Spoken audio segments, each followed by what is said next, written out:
ఓకేనా. These airborne spores land on food or soil under favourable conditions like damp and warm conditions. They germinate and produce new individuals.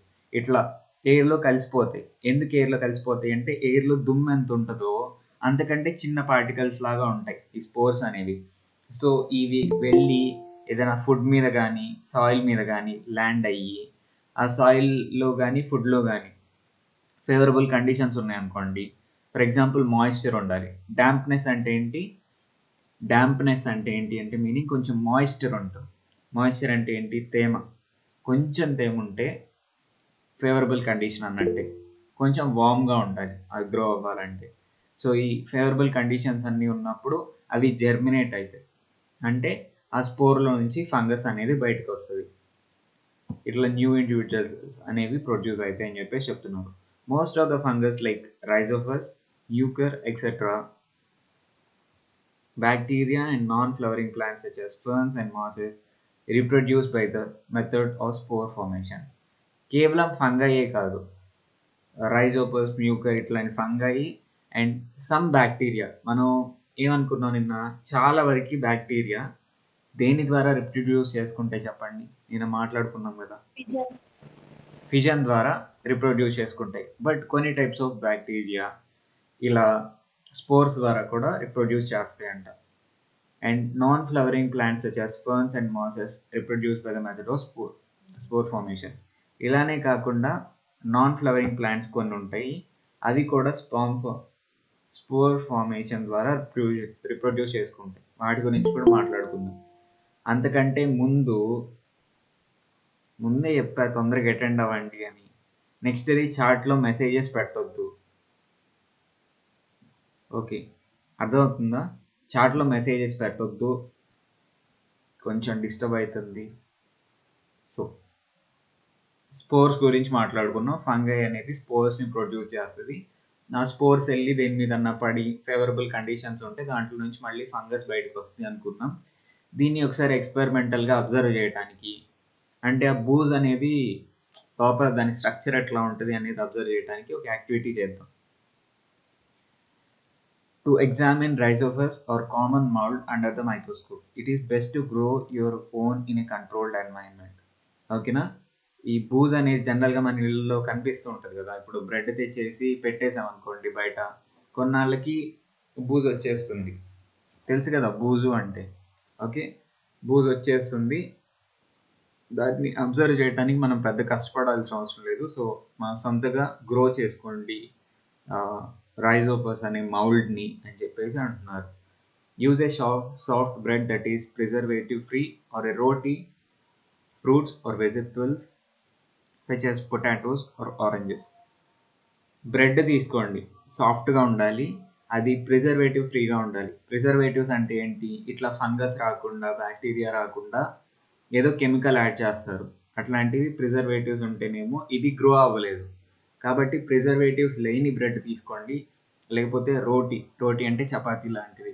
So rotis తీసుకోండి, లేదా oranges లేదా potatoes ఇట్లా తీసుకోండి. వాటిని అట్లా వదిలేస్తే అట్లా పూజ పట్టిద్ది అని చెప్పి చెప్తున్నారు. A good sample of mold may require 4 to 10 days to form spores, so be sure to plan ahead for this project. So మామూలు శాంపిల్ ఏది తీసుకున్నా కూడా మీరు బ్రెడ్ తీసుకుంటే కనుక 4 to 10 daysలో ఇట్లా స్పోర్స్ అనేది ఈ మౌల్డ్ అనేది ఫామ్ అయిపోయిద్దంట. ఓకేనా. సో ప్లాన్ చేసుకోవాలి. ఇప్పుడు 4 days తర్వాత ప్రాజెక్ట్ చేయాలి అనుకుంటే ఇప్పుడే ఈ బ్రెడ్ తెచ్చి పెట్టుకొని దాని మీద వాటర్ చల్లేసి అక్కడ పెట్టాలి. ఓకేనా.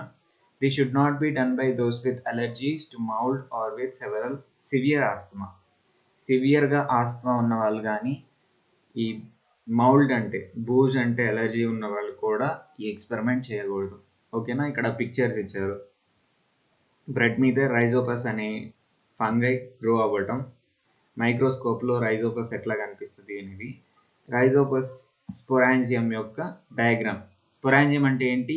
ఈ కేస్ ఏదైతే ఉంటుందో ఈ కేసులో స్పోర్స్ ఉంటాయి. ఆ కేస్ని స్పోరాంజియం అంటాం. స్పోర్స్ ఉండే బాక్స్, దాన్ని స్పోరాంజియం అంటాం. Leave the bread in open air for about an hour, so it is expose to contaminants in air. Bread తేయంగానే ప్యాకెట్లో ఉంటుంది కదా, ప్యాకెట్లోంచి తీసేసి బయట పెట్టి మామూలు గాల్లో అట్లా పెట్టండి అంటున్నారు. ఎందుకంటే మనం చెప్పుకున్నాం కదా, ఈ ఫంగస్ స్పోర్స్ అన్నీ ఎయిర్లో కలిసిపోయి ఉంటాయి దుమ్ములాగా. సో ఆ దుమ్ముతో ఇది కాంటాక్ట్ అవుతుంది బ్రెడ్ అనేది. Place the bread in a plastic bag, sprinkle water over it to have dampness, then seal the bag. ఇప్పుడు ఆ కంటామినెంట్స్ వచ్చేసి బ్రెడ్ మీద పడినాయి కదా, ఎయిర్లో ఉన్న పాలన్ గ్రెయిన్స్ కాదు, స్పోర్స్ వచ్చేసి బ్రెడ్ మీద పడి ఉంటాయి 1 అవర్లో. సో ఇంకా ఆ బ్రెడ్ని తీసుకొచ్చి ఒక ప్లాస్టిక్ కవర్లో, మనకి పాలిథిన్ కవర్స్ ఉంటాయి కదా, సో అట్లాంటి ప్లాస్టిక్ కవర్లో పెట్టేసి కొంచెం వాటర్ అట్లా చల్లేసి గట్టిగా మూడేసేయాలి. లేకపోతే కొన్ని బ్యాగ్స్ ఉంటాయి, మనం వాటిని సీల్ చేయగలుగుతాం, ఫ్రిడ్జ్లో వాడుకుంటూ ఉంటాం మనం.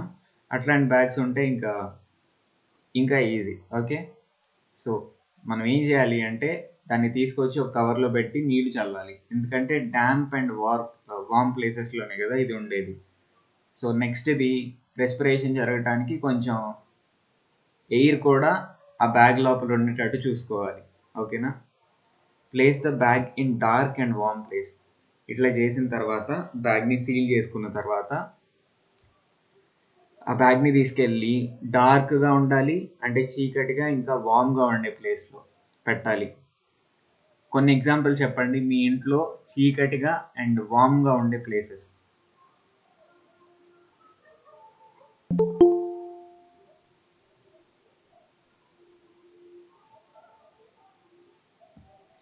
మీ ఇంట్లో చీకటిగా అండ్ వామ్గా ఉండే ప్లేసెస్ ఎక్కడన్నా ఉన్నాయా?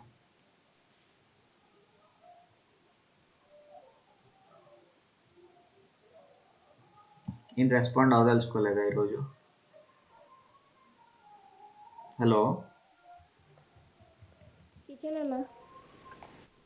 హలో బాక్స్ లో ఓకే, ఏదైతే కానివ్వండి, మీ అందరి ఇళ్ళలో బీరువాలు ఉంటాయి కదా, ఆ బీరువా కింద కొంత ప్లేస్ ఉంటుంది, అది డార్క్గా ఉంటుంది, ఆ ప్లేస్ని ఎవరు కదిలించరు కొంచెం. సో అదొక ఎగ్జాంపుల్ లా చెప్పుకోవచ్చు. మీ ఇంట్లో కిచెన్ కబోర్డ్స్ ఉంటాయి, అంటే కబోర్డ్స్ అంటే డోర్స్ ఉన్నాయి అనుకోండి అరమారలకి. కొన్ని అరమారలు అసలు మనం కదిలించాం, తీయం బయటికి, అట్లా అంటే ఓపెన్ చేయం, అట్లాంటివి కూడా డార్క్గా ఉంటాయి. ఓకే, సో పొయ్యి కింద ఉన్న కబోర్డ్ ఉందనుకోండి, ఆ పొయ్యి యొక్క కొంత హీట్ అనేది వస్తూ ఉంటుంది, సో వామ్గా ఉంటుంది అండ్ డార్క్గా ఉంటుంది అని చెప్పేసి వీళ్ళు చెప్తున్నారు. A kitchen cupboard close to the stove may be one option, or you could place it next to a window with a bowl or plate covering it from the light. ఇట్లా కాదు అనుకుంటే అది ఎక్కడో అక్కడ పెట్టేసి దాని మీద లైట్ పడకుండా ఒక గిన్నెతోనో ఇంకా వేరే దాంతోనో కవర్ చేయాలి, లైట్ అనేది లోపలికి వెళ్ళకూడదు అన్నట్టు. Mould will grow best in a moist environment. ఇట్లా మాయిస్ట్ ఎన్వైరన్మెంట్ ఉంటే, అంటే కొంచెం తేమ ఉంటేనే ఆ మౌల్డ్ అనేది బాగా ఫామ్ అవుతుంది. Mould would start growing in 2 to 3 days, but will take a week or more to form spores depending upon the weather. 2-3 డేస్లోనే మనకి ఆ బూజు ఫామ్ అవ్వడం అనేది తెలుస్తుంది, బట్ ఆ బూజుకి స్పోర్స్ ఫామ్ అవ్వాలంటే, ఓకేనా, మనం చేసేదంతా ఎందుకు, స్పోర్స్ని అబ్జర్వ్ చేయడానికి. సో స్పోర్స్ అనేవి ఫామ్ అవ్వాలంటే కనుక ఒక వీక్ కన్నా ఎక్కువ పడుతుంది అని చెప్పేసి చెప్తున్నారు.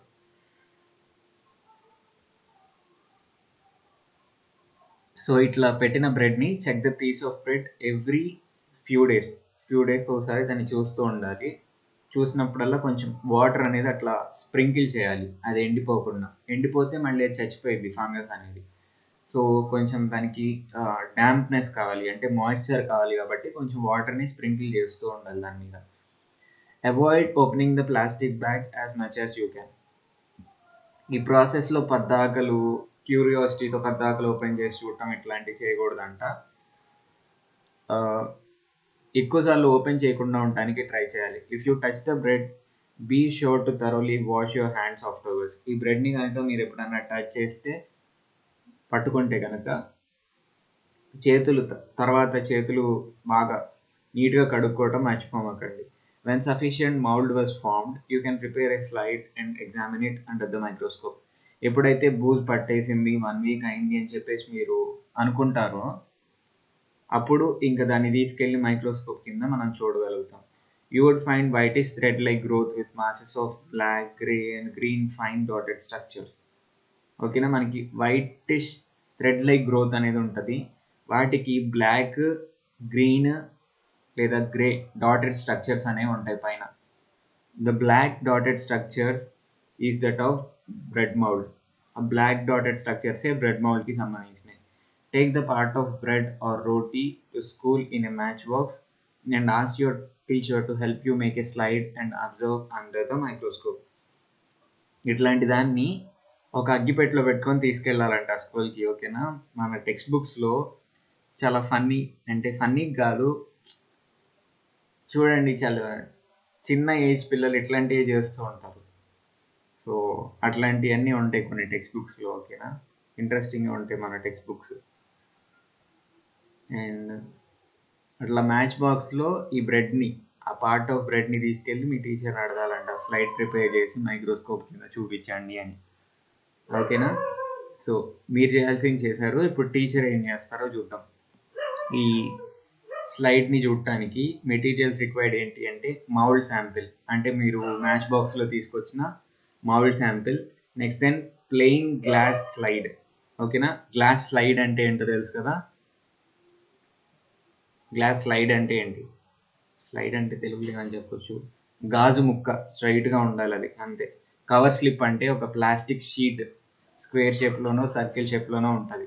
నెక్స్ట్ది వాటర్, సారీ మరి పక్కకే వచ్చారు, వస్తుంది అది. ఓకే, నెక్స్ట్ది water and disposable gloves. Okay, ఇవన్నీ మెటీరియల్స్ కావాలి. ప్రొసీజర్ ఏంటి అంటే స్లైడ్ ఉంటుంది కదా. స్లైడ్ అంటే ఏంటి చెప్పండి, ఎవరని చెప్పండి. స్లైడ్ అంటే ఏంటి?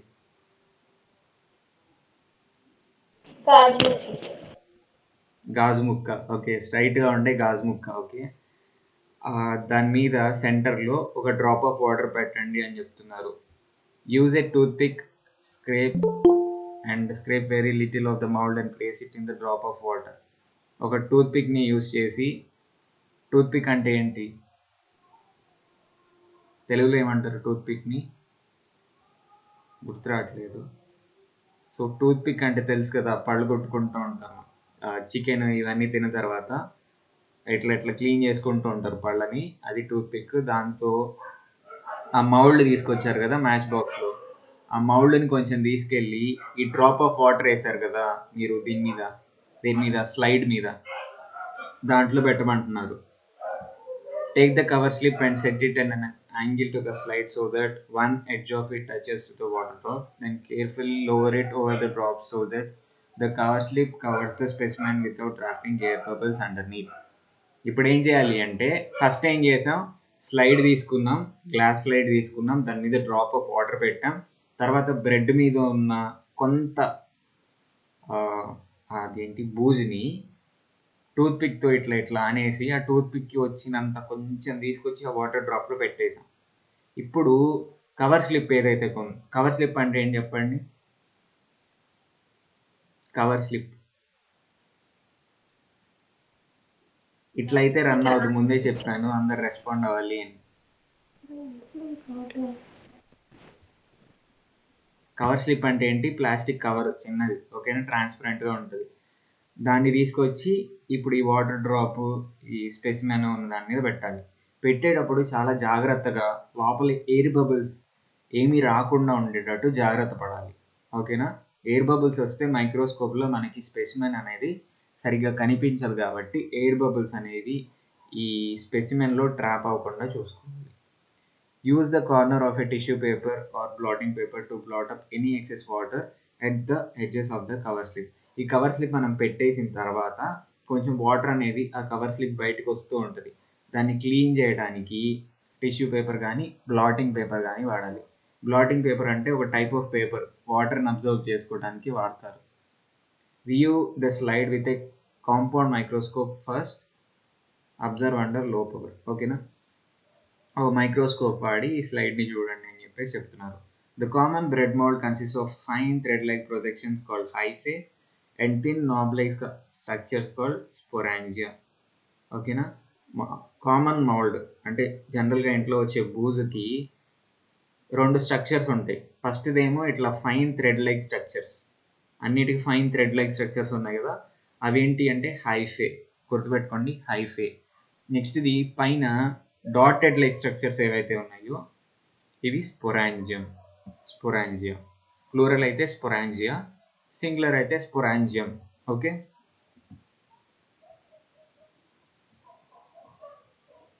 Each sporangium contains hundreds of minute spores.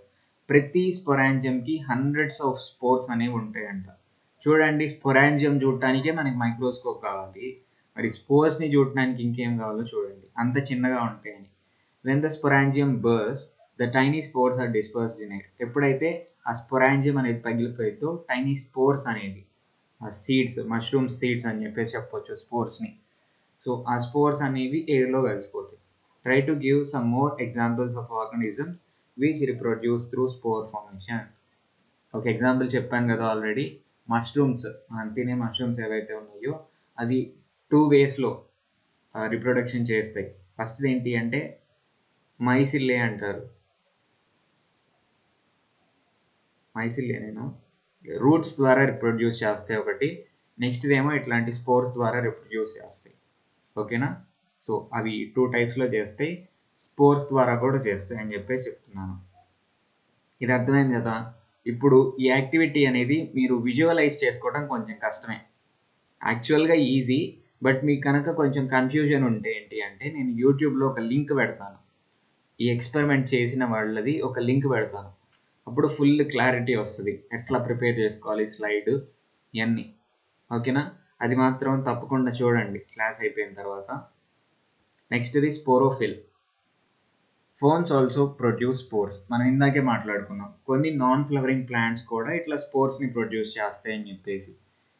Fern అనేది కూడా అట్లాంటి నాన్ ఫ్లవరింగ్ ప్లాంట్కి ఒక ఎగ్జాంపుల్.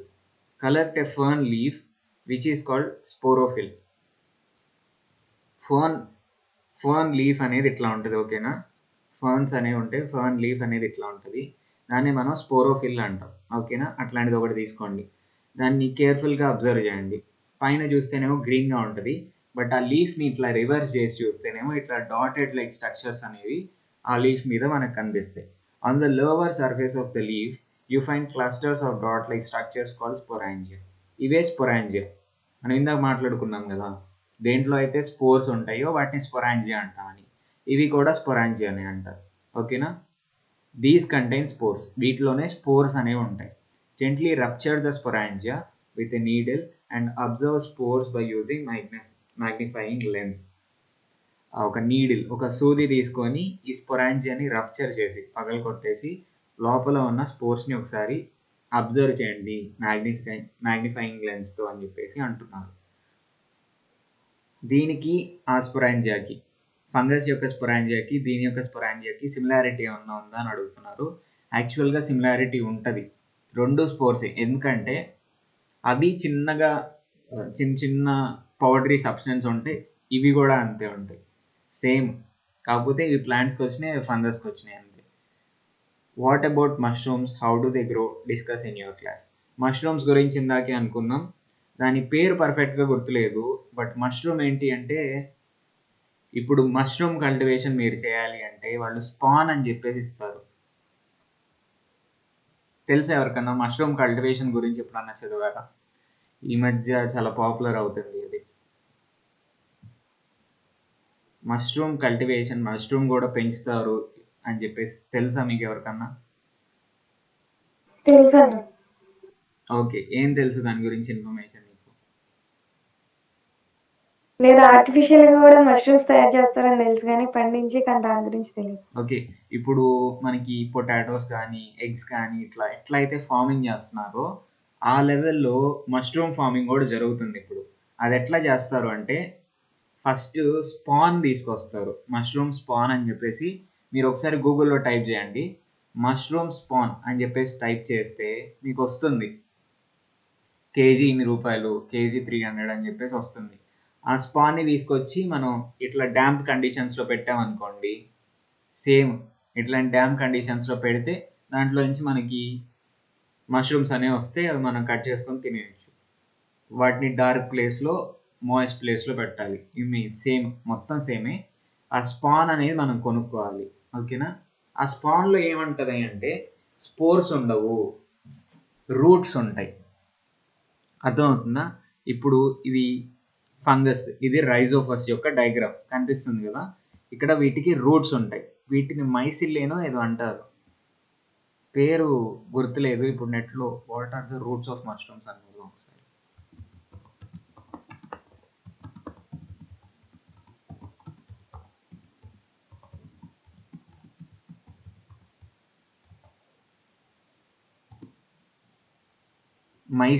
మైసీలియం అంటారంట. ఓకేనా? సో ఈ రూట్స్ ఏవైతే ఉంటాయో మష్రూమ్కి, వాటిని మైసీలియం అంటారు.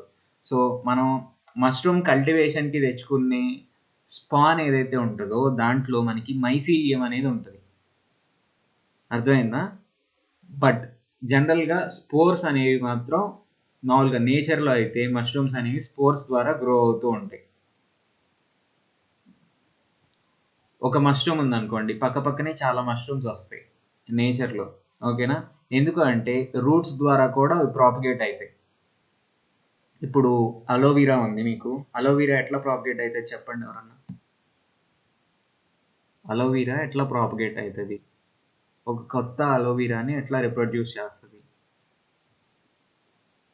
తెలుసా ఎవరికన్నా? రూట్స్ ద్వారా వస్తుంది బ్రో. రూట్స్ ద్వారా వస్తుంది. రూట్స్ ద్వారా పక్కనే చాలా అలోవీరాస్ వస్తూ ఉంటాయి. అట్లానే ఇట్లా ఇక్కడ కూడా మామూలు మష్రూమ్స్ కూడా రూట్స్ ద్వారా కూడా వస్తాయి. నెక్స్ట్ ఇది మీకు ఈ విషయం తెలుసా, అలోవెరాకి ఫ్లవర్స్ వస్తాయని, ఆ ఫ్లవర్స్ సీడ్స్ అవుతాయని, ఇవన్నీ తెలుసా? ఫ్లవర్స్ వస్తాయని తెలుసు బ్రో. ఓకే.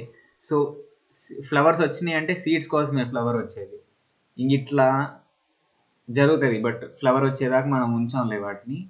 సో అట్లానే ఇక్కడ మష్రూమ్స్లో కూడా బోత్ సీడ్స్ ద్వారా అంటే స్పోర్స్ ద్వారా జరుగుతుంది అండ్ రూట్స్ ద్వారా కూడా జరుగుతుంది.